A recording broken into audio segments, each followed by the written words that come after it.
د جنت حصول دا په خپل اعمالو باندې دی. یو انسان څرنګه اعمال کړي دی به جنت ته د خپل اعمالو د وجې نه داخليږي.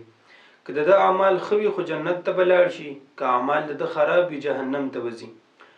اوس دا خبره کول چې یاره زه د اوچتې قبیلې سره تعلق ساتم، زه سید یم، زه میا یم، زه فلان یم، زه دا یم، زه هغه یم، د دې د وجې نه زه خو به ډایرکټ جنت ته ځم.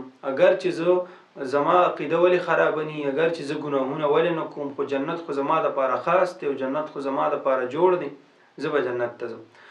دا قسمه خبرې کول په دې باندې قرآن کریم هم رد کړی دی. قرآن کریم کې الله تعالی فرمایي قل ان كانت لكم الدار الاخره عند الله خالصه من دون الناس فتمنوا الموت ان كنتم صادقين. هغه ځکه الله تعالی بني اسرائیل ته خبره کوي چې بني اسرائیل هغه به وی چیرې جنت خو زمونږ د لپاره خاص شوی دی. نو الله ته وی چې جنت کستاسو د لپاره خاص نو بس دغه ارزو کې د مرګ ارزو کې مرګ د الله نو غواړي، نو ګورو چې جنت تاسو ته حاصلېږي کنه. دا یو قسمه زورنه ده، زورنه غیله ورکی چې که تاسو په دې خپل خبره کې صادق یې، په دې خپل خبره کې رښتونی یې، نو وکړئ دعا، وکړئ ځان ته خیری چې یاره ما مړه که زه به تاسو به مړه شئ او به د هغې نه وروسته بیا ګورو چې تاسو جنت ته ځئ او که جهنم ته ځئ.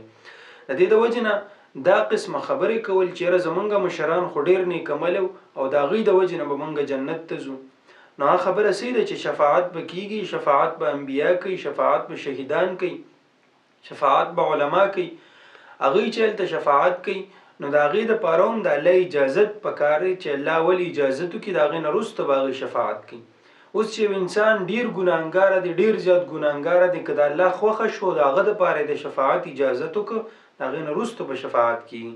که چېرته الله د هغه دپاره د شفاعت اجازت نه کړی، د هغه دپاره څوک هم شفاعت نشي کولی، هغه جنت ته تلو والا نشي جوړېدی. د دې د وجې نه د دې قسمه خبرو نه ځان ساتل پکار دي، خپل اعمال کول پکار دي. ځکه الله تعالی قرآن کریم کې فرمایي تلک امة قد خلت لها ما کسبت. هغه یو بل ډله وه، یو ټولګي و، د هغې دپاره د هغې اعمالو هغه تیر شول، هغې ختم شول، هغې سره به حساب کتاب د هغې د اعمالو کېږي.